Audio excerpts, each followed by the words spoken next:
Good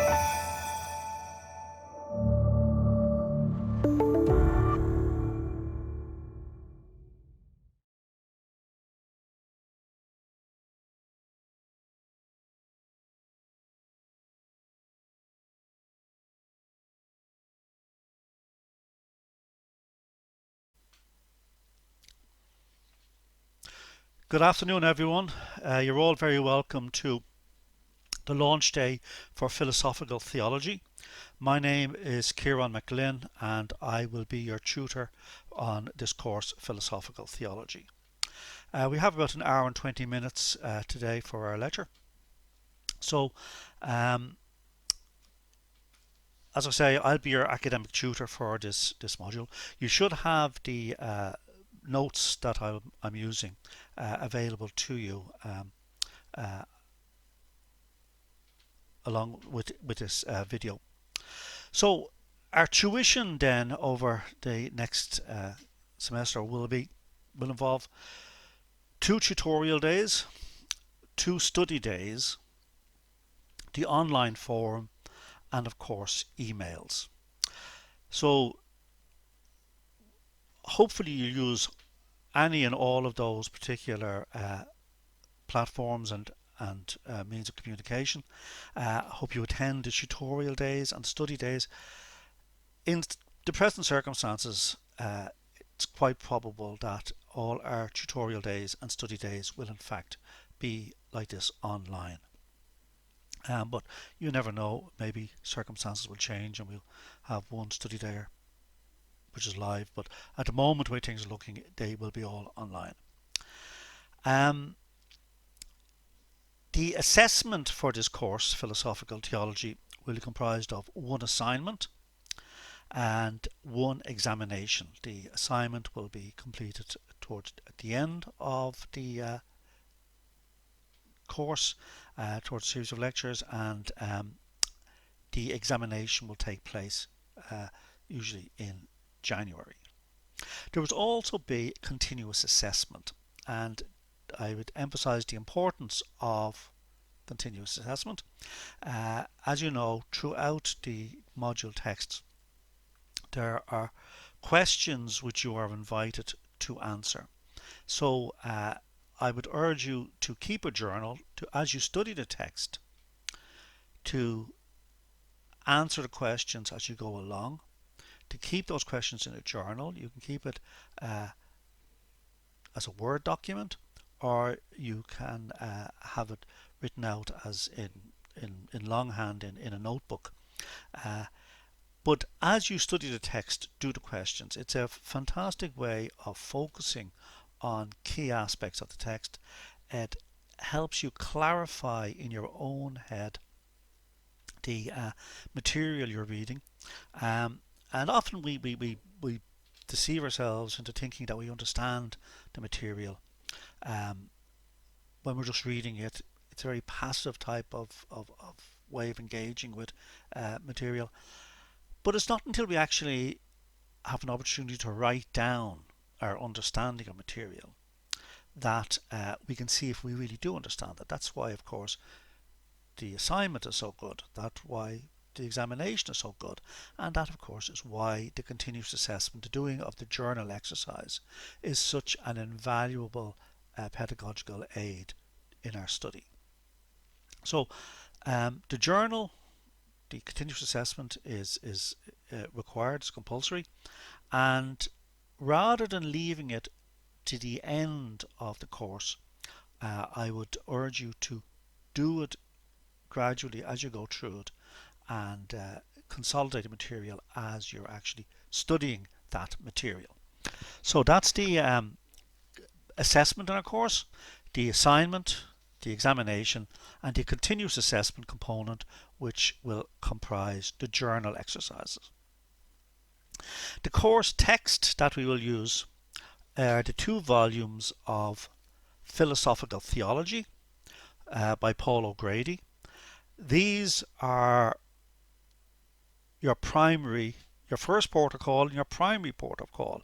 It's on your knowledge of the material in these texts that the assessment be based. I will expect to see close familiarity with these texts in the assignment, in the examination, and of course in the continuous assessment component. So it's not that long. It's two standard Priory Institute texts, and that's the material to study and to study in depth. At the end of this afternoon session, I'll mention some other texts that you might want to have a look at. At least I'll put them on I'll list them on the notes for this particular session, and I'll mention one of the texts in particular, and have a copy of that particular text here, and I'll say more about that anon. Okay, so as I say, there are 2 volumes in our course material, and each volume contains 2 units. And what I'm going to do today is just briefly go through the various units, the topics that will be coming up, and basically just give you an idea of where we're going. Now, it would be much better, of course, if this were a live session, because we would have then interaction. You would be able to ask questions, and I'd be able to ask you questions. But we don't have that, alas and alack. Although later on today, at the end of the day, there will be a live session for 25 minutes, and if you have any questions to ask, please feel free to ask them then. Okay, so volume 1 of our text, Philosophy for Today and Philosophical Theology, Theology for Today, sorry, Philosophical Theology, comprises 2 units. The first unit deals with metaphysical arguments for the existence of God. These are the standard traditional arguments that have been put forward for the existence of God. Some of them date back to ancient times, some are medieval, and some date from earlier on in the modern era. In fact, one of them is a variation which is from the 20th century, though based on an earlier cosmological argument. And the traditional arguments for the existence of God are broken down into various categories. There are cosmological arguments, and we'll be looking at a few examples of such cosmological arguments. These are arguments based on the way the world is, the feature of the world, and we extrapolate from that the hypothesis that there must be a God because of a certain way the world is. So, for instance, Aquinas has famously 5 ways of proving the existence of God, the first 3 of which are cosmological arguments. In our course here, we shall be studying 2 of those, his first way and his third way. And his first way for proving the existence of God, and we'll be doing this now in a lot more detail in the course, I'm just giving you a taster now, a preview of the type of arguments that are put forward. In his first way, he argues from the phenomenon of change. We see change in the world. He argues that nothing changes itself. So if something is changing, it must be changed by something else. But this can't go on forever, can't go on ad infinitum. There can't be an eternal regress of changes. You might ask, why not? Seems a bit odd. Philosophers don't like eternal regress. It's just one of those things they don't like. And Thomas Aquinas didn't like it. And he thinks if there is a second change and a third change, etc., there has to be a first changer. And this first changer, this thing that causes all the change, is itself not subject to change, because there has to be some way of cutting off the eternal regress.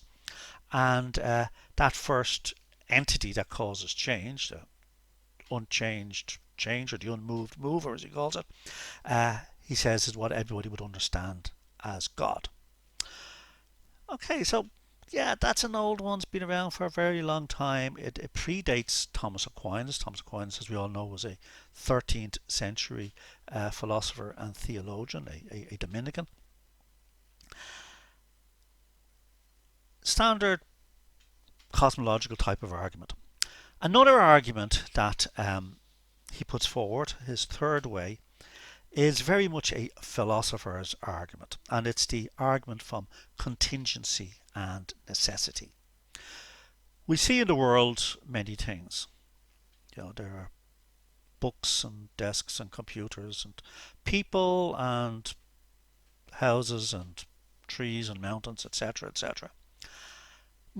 All of these things are contingent. There's nothing written in the stars that such things must exist under different circumstances. You might not exist, or I might not have existed, or this house might not have existed, or the books might not have existed, or the course we're doing might not have existed. In other words, all the things we encounter in this world are, Thomas Aquinas would say, contingent. They might not have been. But we can't have, again, an eternal regress of contingent things.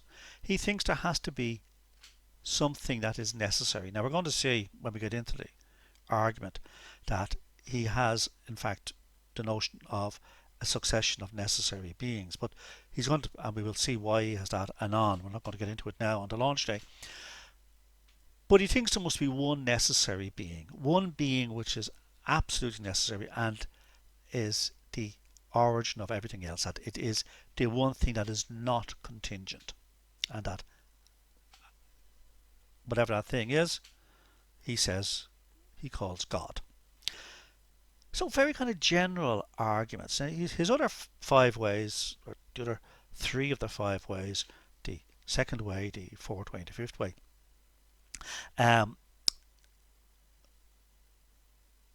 two of them, the second way, the argument from causality, and the fourth way to do with the hierarchy of beings, we're not going to get into. The fifth way we'll mention in the context of a different set of arguments for the existence of God. Now, what you notice about those two ways of Thomas Aquinas that I mentioned, the argument from change and the argument from contingency and necessity, they deliver a very abstract notion of God. It doesn't deliver the full-blooded God of Abraham and Moses, or the full-blooded God that ordinary religious believers have as their conception of God. It's a very metaphysical abstract. The entity that is the unmoved mover, or the entity that is the ultimate necessary being. And we're going to say more about that later on, because that's going to be a problem with all these arguments for the existence of God.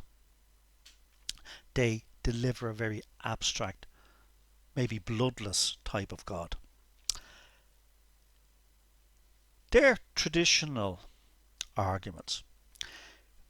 A contemporary philosopher by the name of William Lane Craig, an American philosopher, is also mentioned.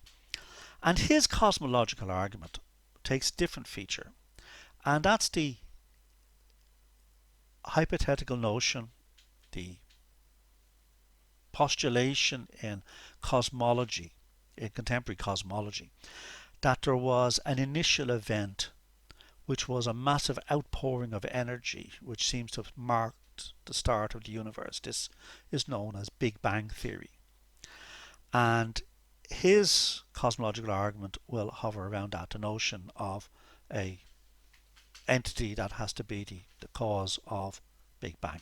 So you'll get an opportunity to dip your toe a little bit into contemporary cosmology there.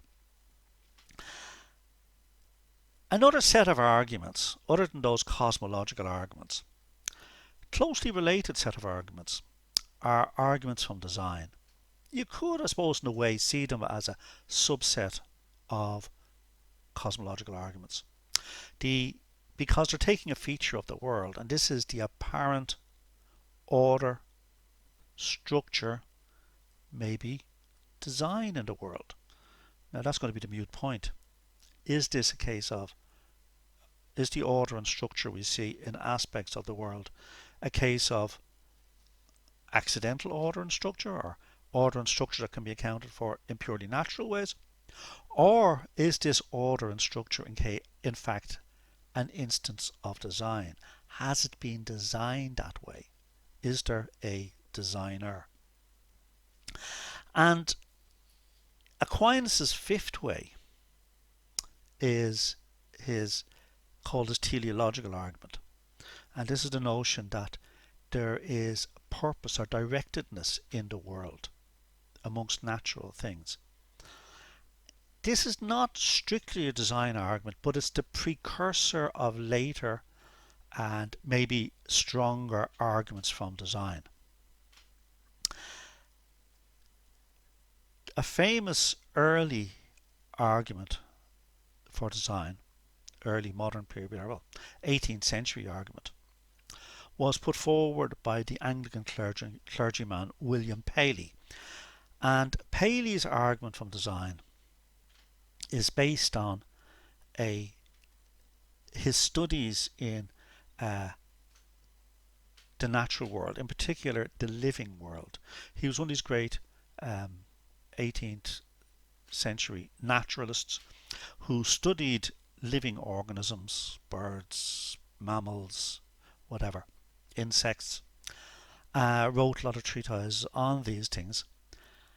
And what Paley argues is that when we look at the living world, the world of plants, the world of animals, we see a combination and arrangement of parts which to Paley speaks of a designer.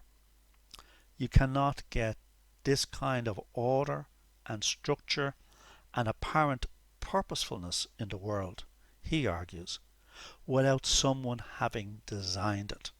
In the same way, if you see a Boeing 747 or a computer or your cell phone or whatever, highly complex, highly structured items with a particular purpose, all of which have been designed. He would say the same goes by analogy, a strong analogy he'd argue, with the order and structure we see in the living world, in the plants and animals of this world, that they speak of a designer. So Paley's argument then is a modern version of the argument from design. It's a linear descendant, if you like, of Thomas Aquinas' fifth way. But it's an argument from design, and it's the kind of classic modern argument from design. After that, then, we will look at a more updated version, Swinburne, Richard Swinburne's argument, a 20th century, 21st century philosopher, who argues from the fine-tuned nature of the universe. So he's going down to a deeper level than Paley. Paley's argument works in relation to living organisms, to the animal and plant life of this planet, or if you find elsewhere the universe, living organisms the same, we'll go there. But he's silent about the world generally. Now, if the animals and plants are designed by God, it's not a big leap for Paley to say the rest of the world, the rest of reality shows the mark of the designer of a God. Swinburne goes down to the level of basic physics and says we see certain cosmological constants, we see certain equations, if you like, deeply embedded in nature, which regulates nature and causes the world, the universe, to unfold and to expand in the way in which it does. And Swinburne will argue that such evidence indicates the hand of a designer. We look at criticisms because, as we know, philosophy is all about putting forward arguments and then critically evaluating those arguments. And a main source of criticism for the whole design argument was put forward by a guy who lived prior to both Paley and Swinburne, and this was David Hume. Paley would have been a much younger contemporary of David Hume, and Hume wrote a very influential, fascinating, brilliant book called Dialogues Concerning Natural Religion. In It wasn't published until posthumously published after his death in 1779. He died in 1776. So even before Paley put pen to paper, um, Hume had written a devastating critique of arguments from design. So we'll be looking at some of Hume's criticisms. So they're the two really main categories of arguments for the existence of God: the cosmological argument and arguments from design. And we'll be looking at good examples of each of these types of argument. A third class of argument is the ontological argument. And the ontological argument was put forward by a medieval monk by the name of Anselm. And Anselm put forward his argument in the early 12th century. He spanned the end of the 11th, start of the 12th century, so around 1100 is the centre of his life, or the period in which he lived. And the ontological argument is a real philosopher's argument. Few of you will ever have heard of the ontological argument. You will find it odd, to say the least. Not necessarily difficult, just odd. It's not the kind of argument, you're going to take out in the pubs one night or at a dinner party to try and persuade unbelievers that there's a God. But it's a strangely compelling argument, is the ontological argument. And you'll have an opportunity to study Anselm's ontological argument, and we'll say more about it in the course of the studying our philosophical theology course. So they're the main arguments for the existence of God, and that have been put forward by philosophers and theologians over the years. The last part of Unit 1 moves away from arguments for the existence of God and instead deals with a major problem for many people for believing in God, a main obstacle to belief in God, a traditional problem which again goes back to ancient times, but has had particular purchase in modern philosophical debate. And this is the problem of evil. Maybe another way of putting it would be the problem of suffering. In the world, there seems to be an inordinate amount of bad stuff that happens to people. Suffering. Why? The question is, why should it be? If the world is, as say Christians believe, designed by an all-loving God, why should there be so much suffering? Why should we find a world in which a tsunami on St. Stephen's Day in 2004 will kill over 250,000 people? Why does that fit into things? Were all these particular people being punished because, for some strange reason, people who lived in and around Indonesia were all sinful and they had to be killed? Sounds a bit odd. Sounds a bit unforgiving.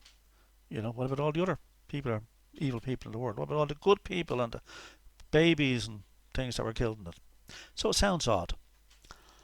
And especially in the modern period, say from Descartes onwards, most of the great philosophers have a bash at trying to solve this. People like Leibniz and other great philosophers, very unsuccessfully, trying to justify the ways of a purported God to man is a tall order. Doesn't the problem of evil crop up famously in the Bible, where you have in the book of Job all this stuff that befalls Job, all these horrible things, and Job ends up naked, covered in sores, sitting on a dung heap, having lost everything, his wife, his children, his lands, his animals, all this kind of stuff. And not unreasonably, he asks God, listen, what's going on? I've been a good guy all my life, and look at all these miseries you have um, let befall me. Why? What's the purpose of all this? Why all this evil happening to me? To which God gives a very unsatisfactory answer, and he basically says, well, who are you to question me? Where were you when I was creating the world? Because you sit on your dung heap and don't make a fuss. So there's a sort of an awareness that there's an issue there. But the classical Greeks, now pre-Christian classical Greeks, dealing with their gods, came up with this problem, like Epicurus' famous riddle, uh, about if God is all loving, and if God is all powerful. He's all loving. He wants to have a good for his creation. He's all powerful. He can do whatever he wants. He's omniscient. He knows exactly what's going on. It's not as if he's in the dark and he's not aware of all this stuff. Why is there evil? And this is what Epicurus asks. This is the famous Epicurus' riddle. A serious problem. And it's not just an abstract, academic, philosophical problem. It's a problem, I'd say, for many a person who has faced trials and tribulations in their own life, or have seen trials and tribulations visited on those they love or people around them or whatever, and they'd wonder why. Why have holocausts? Why have natural disasters? Why have infectious diseases that spread around the world and cause so much disruption and so much pain, so much suffering and so much debt? What's the purpose of all this? And there's various ways people make distinctions, as we will see. There is moral evil and there's natural evil. Okay, moral evil, well, you can see that as free agents doing their thing. Yeah, maybe we need that. What about natural evil? Tsunamis, infectious viruses, things like that. Things that come about as a result of nature, natural evil. So a serious issue, very serious problem, and we'll be exploring that in the process of doing our course here. And that will conclude Unit 1. So Unit 1, not a very interesting, stuff there. Arguments for existence of God, various types of arguments, and the problem of evil. In fact, the problem of evil, in a way, latches on from and follows on from very significantly the design argument, because after all, if the designer is all powerful, all knowing, all loving, and has designed the place, down to the most basic aspect of the world, how come there's evil there? Why build in evil? We'll see Thomas Aquinas' bit of fancy footwork he does to try and get around the problem. So, interesting problem. In Unit 2 then, we move on to epistemological issues. Epistemology, as I'm sure you all recall, and if you haven't done philosophy before, as I will tell you now, has to do with knowledge, the theory of knowledge. Episteme is a Greek word for knowledge. So these are epistemological issues dealing with God. For example, the types of isms we come across. For instance, agnosticism. Okay, and what's the basis for that? What can be said for it and against it? The agnostics, a word, although with a Greek origin, the actual word agnostic was not coined until Thomas Henry Huxley did it in the latter part of the 19th century. And an agnostic is somebody who claims that we cannot have knowledge to establish whether or not God exists or not. Okay, so being agnostic means sort of sitting on the fence. We'll also look at scientific challenges to faith. Faith can be explained away and is often attempted, there are attempts made to explain it away in naturalistic terms. uh, belief in God can be explained naturalistically. Uh, Marx famously described religion as the opium of the people. Freud, following on from people like Ludwig Feuerbach in the 19th century and Freud in the early 20th century, tried to explain religion in terms of our belief in God, in terms of this quest for a father figure, for some great father who's going to be looking after us. And it's a sort of a childish yearning for this. So science traditionally has constituted a rival to religion, and it also attempts to explain religion scientifically in naturalistic terms. We'll be looking at this scientific challenge to faith. We'll also look at the relationship between faith and reason. Do we need faith if we have reason? I'd say most of the scientific community would say, no, we don't base things on faith. It has to be reason. But are faith and reason completely antagonistic? Do we have room for reason if we have faith? And vice versa. What role does reason play in faith? Does reason have any role to play? Well, of course it does, because which faith system are you going to adopt? You tend to use rational ways of analysing it to assess it. If somebody comes along to you with a new and marvellous religion, are you going to say, oh my God, yeah, I'm going to believe that? No, you're not. You're going to assess it. You're going to see what can be said in favour of this religion. Will compare it with your own faith tradition if you have one. You will use reasoning tools, the tools of rationality. So faith, obviously, and reason do play a role. Okay, a fideist would say, no, reason does not play any kind of a role. It's just purely faith. But even at that, the fideist will employ reason and rationality in their assessment of the merits of other faiths, or in their dismissal of other faiths. We will have a look at people like Thomas Aquinas, who will see reason and faith as working in tandem. But ultimately, in the end of the day, faith gets you to certain places, like the nature of the Trinity or whatever, that reason just can't take you. So that's going to be an interesting topic which we will address in this course, the relationship between faith and reason. As I said, Aquinas will put forward the harmony position, that faith and reason harmonise. Some fideists, people like Kierkegaard, will say, no, faith has to be the leap of faith. There. We look at pragmatist views on that too, and it's always going to be a thorny question as to how much religion should be based on reason. Because if you can base religion completely on reason, then you don't need faith. And the whole notion of faith is that if I had other grounds for believing this, one could argue, I wouldn't have to rely on faith.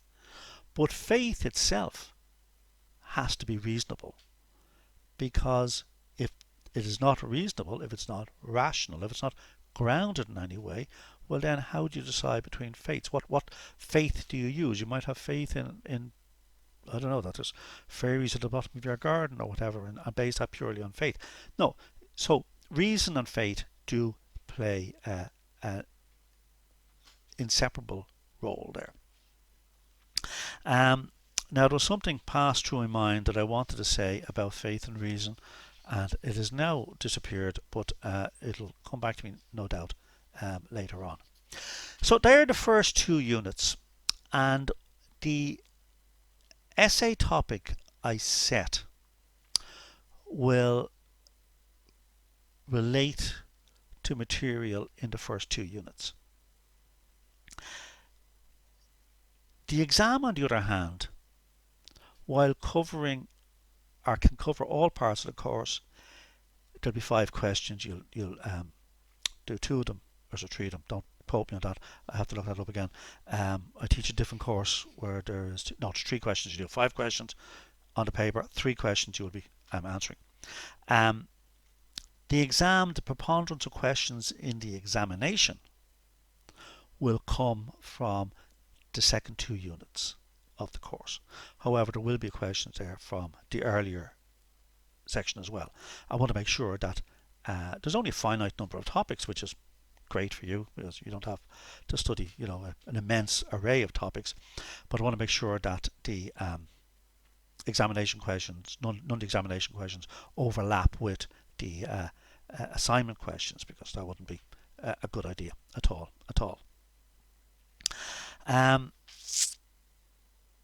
Okay, then when we get on to volume 2, the second volume here of our work of the course texts, okay, we'll be looking at, in unit 3, we'll be looking at divine attributes. By attributes we mean the characteristics of God, the kind of stuff we normally in the Christian tradition associate with and attribute to God. These are the divine attributes. And amongst these attributes will be the notion of simplicity. Sounds a bit odd. God as simple. What do we mean by that? Well, by simplicity we don't mean an uncomplicated character. As Thomas Aquinas and other theologians and philosophers will tell you, God, whatever his nature, is basically way beyond our intellectual pay grade. We can, to a certain extent, grasp his nature analogically. Anyway, we can talk about him analogously. It's like this or he's like that. So we don't know the nature of God. But one thing we can say about him, we think, and people like Thomas Aquinas will argue, is that his nature is ultimately simple, in that it is not composed of parts. God is not dividable up into different components. You and I are dividable up into different components. We can divide our physical being up. We can divide ourselves between a physical being and a spiritual being, or between a physical being and a mental being. But those kind of divisions don't pertain to God. So when we talk about God's simplicity, we talk about God as a being who is not composed of parts. Now I'm going to pause this here. In fact, I'm going to stop the recording and then I'll continue it on a second recording. Thank you. Hi folks, Ciarán McGlynn here again, continuing on this launch day introduction to philosophical theology. Right, so we were talking about unit 3 there, that's the first unit in volume 2, and unit 3 deals with the divine attributes.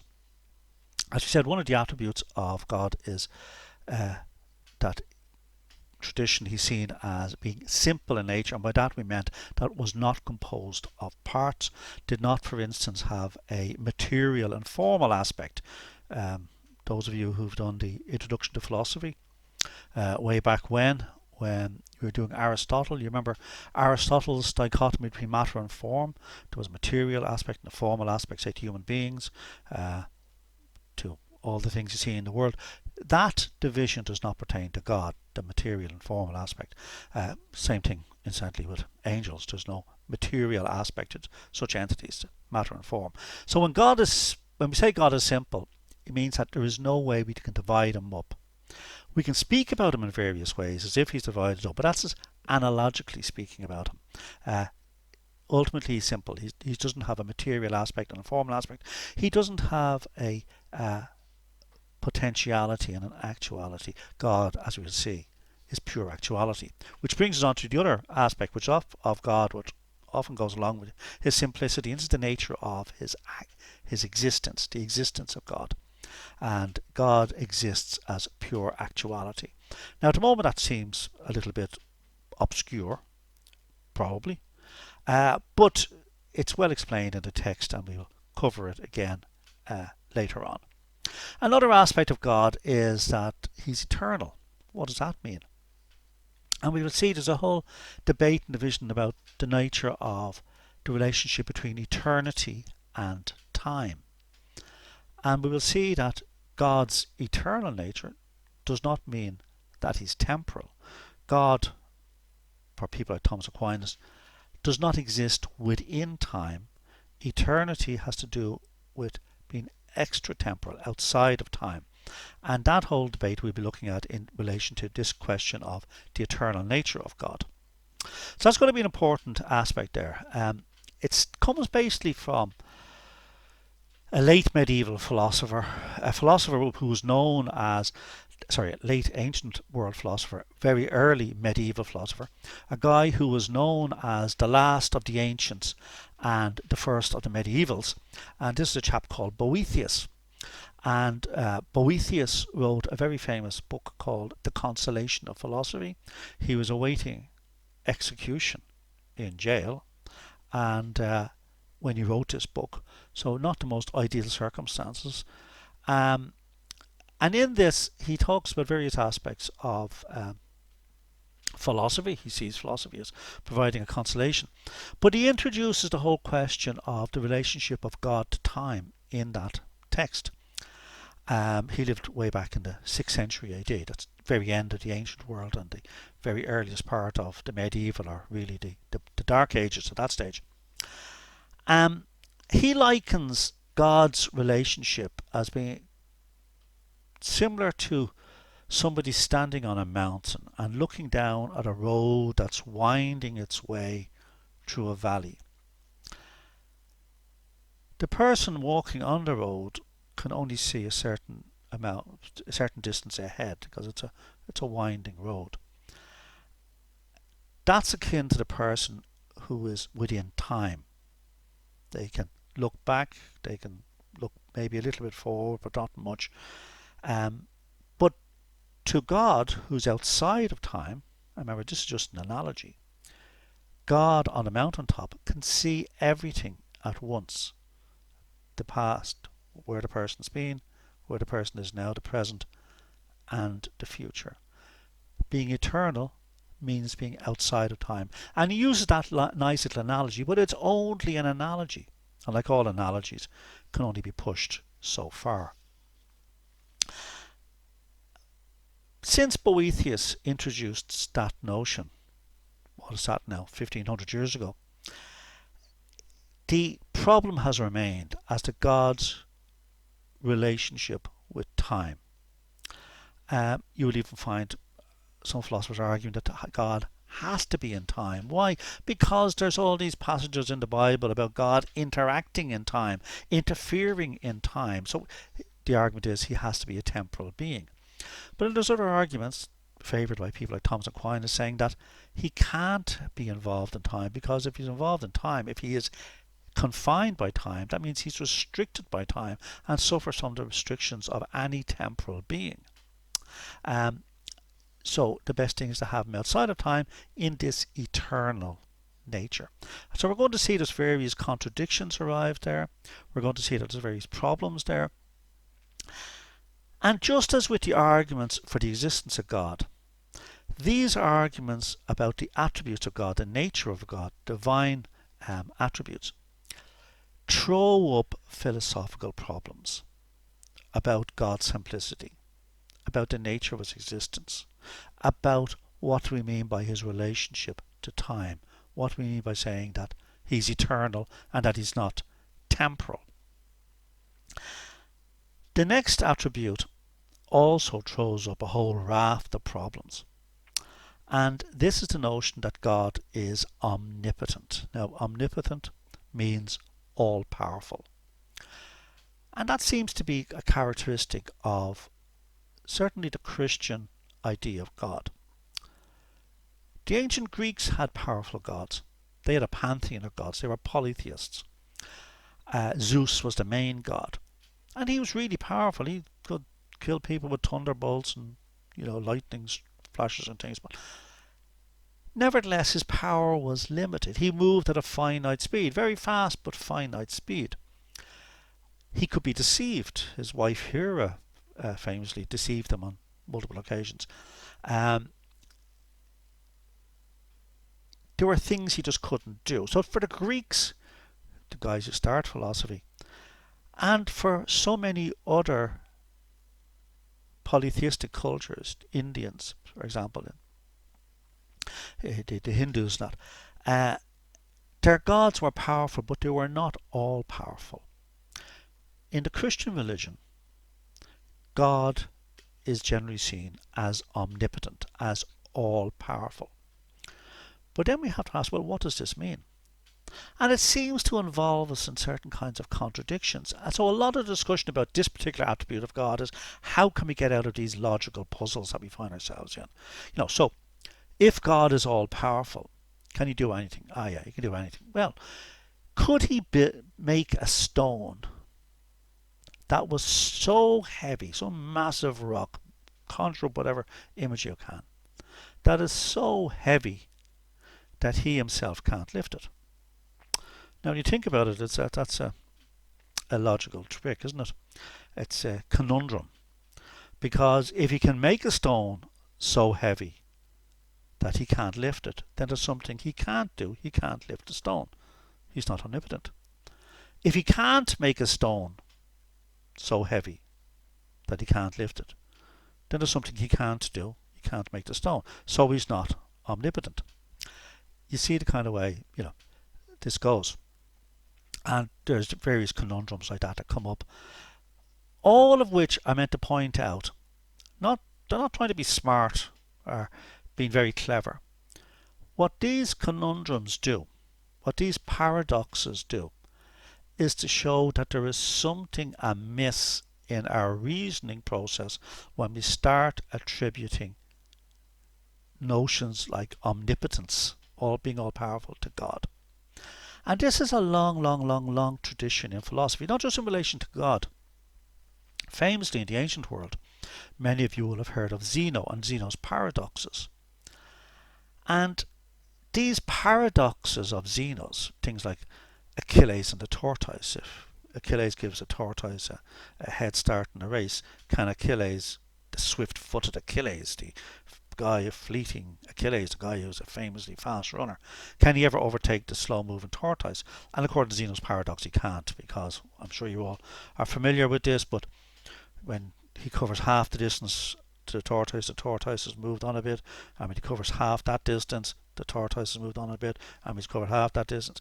The point is, he never catches up to the tortoise because he has to cover an infinite amount of distances, okay, to get there. Now, we're not going to get into Zeno's paradox. Look it up online, do your head in, okay. You're not going to solve it, okay, and read it for pleasure. Try to solve it. Well, good luck to you, okay, and I wish you best at first of your life. What's the point of paradoxes like Zeno's? They bring out that some of our concepts are not as rational as we think they are. The exact same thing goes with paradoxes that are introduced in relation to God's attributes. Say, for instance, the one we're just discussing there, the attribute of omnipotence. They show that there is something amiss, that we don't fully comprehend the particular term and what it means to say that God is omnipotent. Can God tell a lie? If he does, well, he's capable of doing it, but then does that not detract from another attribute we're going to have a look at? It's omnibenevolence. God is all good. He wouldn't lie. So, that's a case of playing one attribute off against another. Same thing goes with the next attribute, omniscience. God is all-knowing, and can we say for certain that God is all-knowing, because that creates a problem for us. It creates a serious problem for us, because it doesn't seem to fit in too well with human free will. human free will seems to entail that the future is not fixed and we can exercise our free choice. You could choose to study philosophical theology, or you might have chosen not to study philosophical theology. You can choose to go somewhere or to go to a social event or not go to the social event, or you can choose to read a book or not read a book, or choose to watch the film or choose to do this task or choose not to do this task. We seem, at least we assume with human freedom, that the future is not set. We make our choices, we are free agents, and that then determines the future to go in a certain way based on our choices. But if God is omniscient, if, like the guy standing on the mountain, to use that spatial analogy in relation to time, if God knows everything, including every single decision you're going to make today, tomorrow, 10 years from now, well, then that tends to suggest that the future is fixed. That's the way things are. Why? Because God knows it. What about human free will? You might think you have free will. You might think that you are freely choosing to study philosophical theology, or you're freely choosing to go to work on Monday morning, or freely choosing to go and play golf tomorrow, or whatever. But in fact, there's no free choice. That it is God could have told you back at the beginning of time, back at the Big Bang, that that's exactly what, he could have foretold that that's exactly what you will be doing tomorrow or Monday, which means that you don't have free choice. So that's a problem. God's omniscience, human free choice. That we'll be exploring as well. So you see, like with the arguments for the existence of God, these divine attributes of God create issues, philosophical problems, which, although don't constitute disproofs of the existence of God, they suggest to detractors, say to skeptics or atheists or agnostics, that because there are these internal difficulties, that there is something wrong with the whole notion of God. It's not a problem for an atheist. Not really a problem for agnostics. They don't have God. So, remember we talked about earlier on about the scientific challenges to God? What many scientists will say is God is unnecessary for understanding the world. God is the proverbial fifth wheel on the cart, not serving any purpose. And in fact, the whole notion of a divine being, a creator, creates a lot of internal incoherences and inconsistencies, and hence doesn't disprove the existence of this being, but it means maybe we should jettison this notion, do away with God, as an explanatory hypothesis. So these are serious issues. They speak to the coherence of the notion of an all-powerful, all-loving, all-knowing deity. In other words, to the deity of traditional Christian belief, who has these attributes. So, the last of those attributes of God that we'll be looking at is the question of God's omnibenevolence. The omnibenevolence means all-loving, an all-good, an all-benevolent God. And this, of course, rubs up against the problem. In fact, comes into direct conflict with the problem we looked at earlier on, and that is the problem of evil. How can we say that God is omnibenevolent when we live in a world where there is famine, where there is plague, where there is war? And even if we leave the human element to one side, think of all the sentient creatures, those conscious creatures out there who suffer.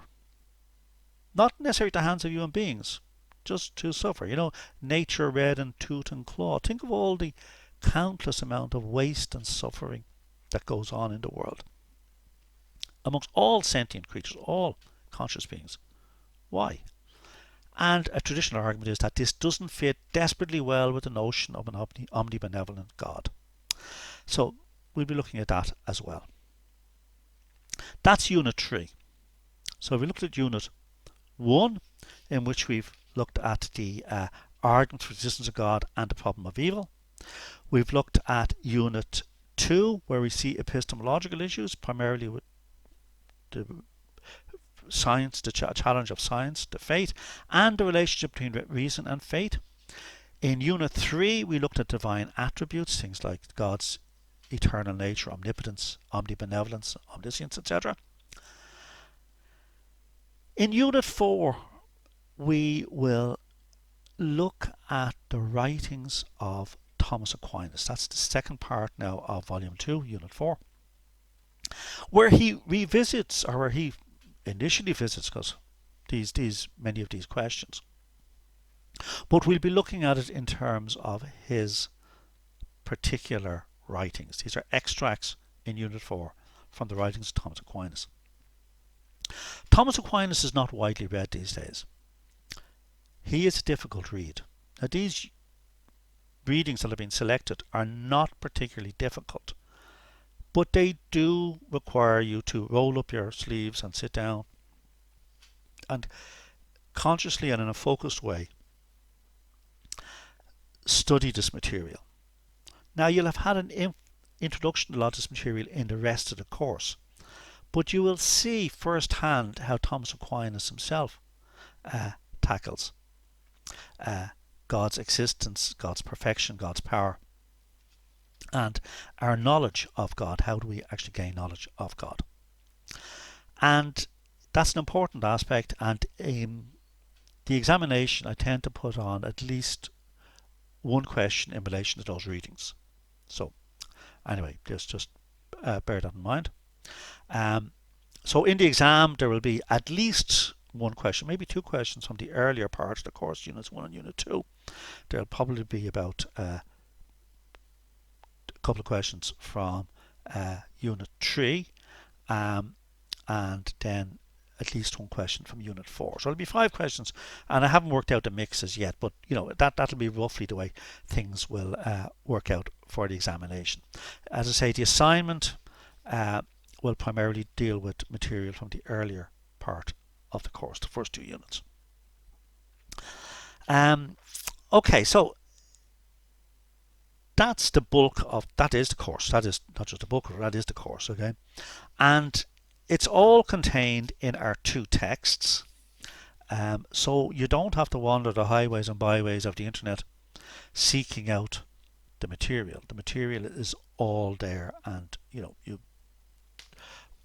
should sit down, read it a bit every day, go through it systematically and methodically. Right, folks, so as the texts we need are the 2 volumes of our course on philosophical theology.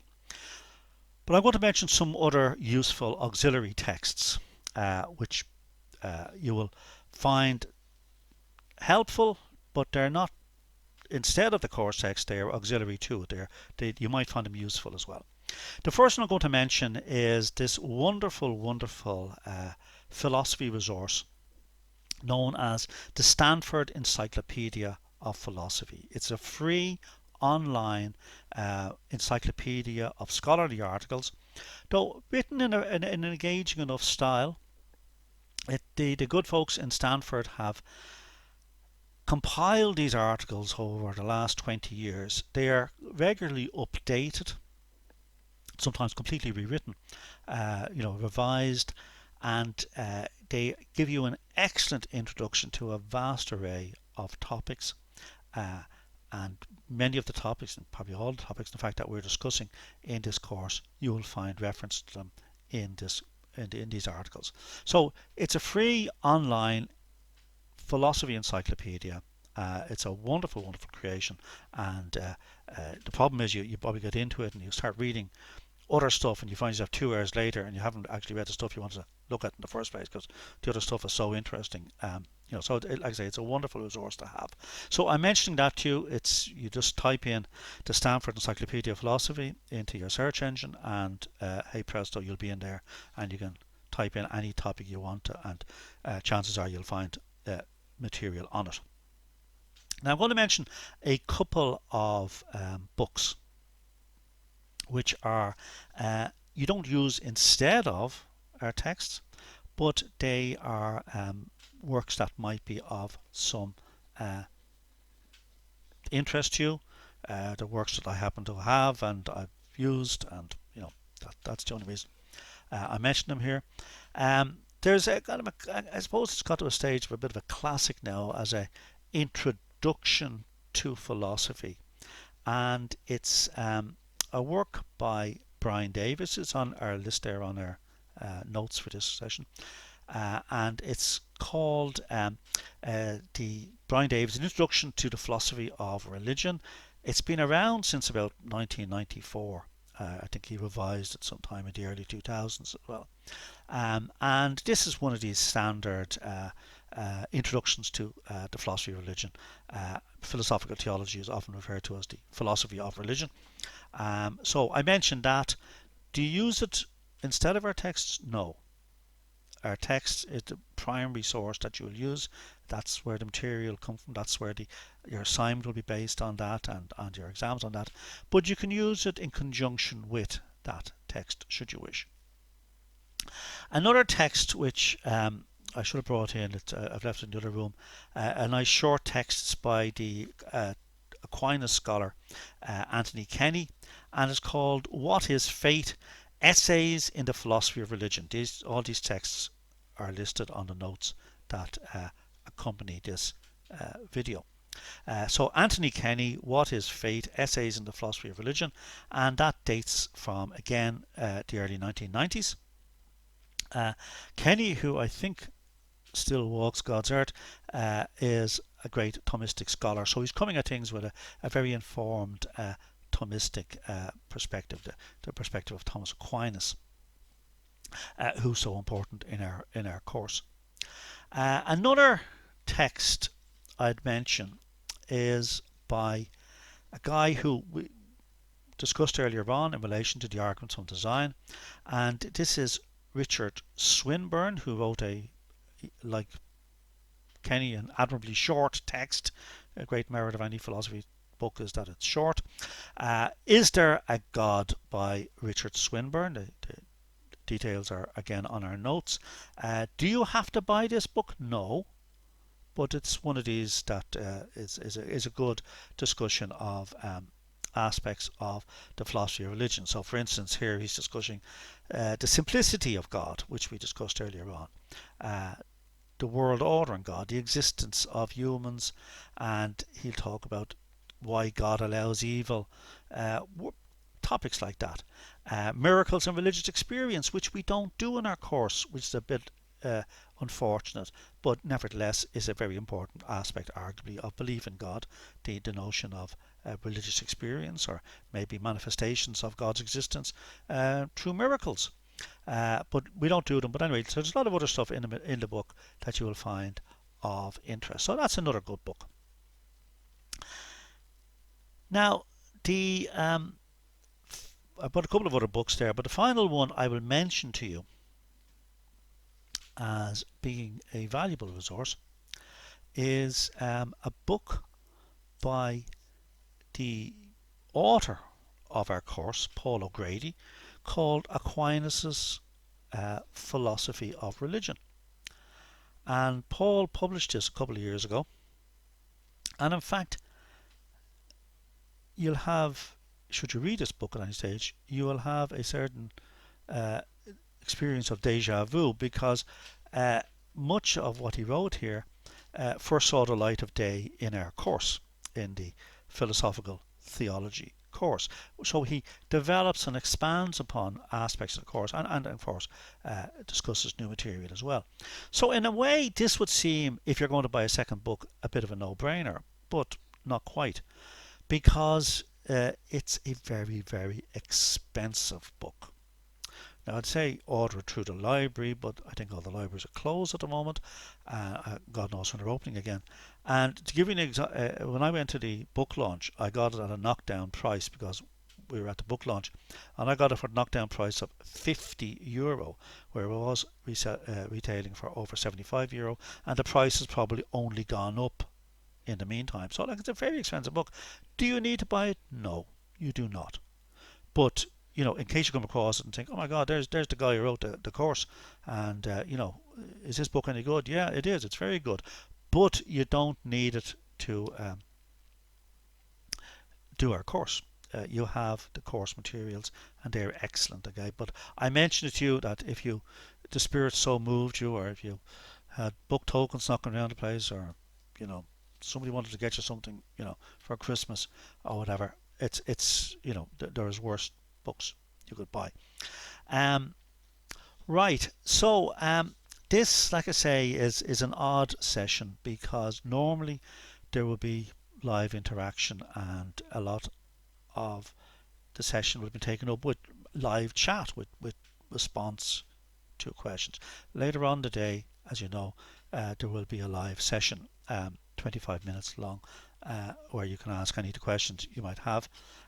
So it's not the optimal solution having the online lectures because we don't have that live interaction, which is problematic.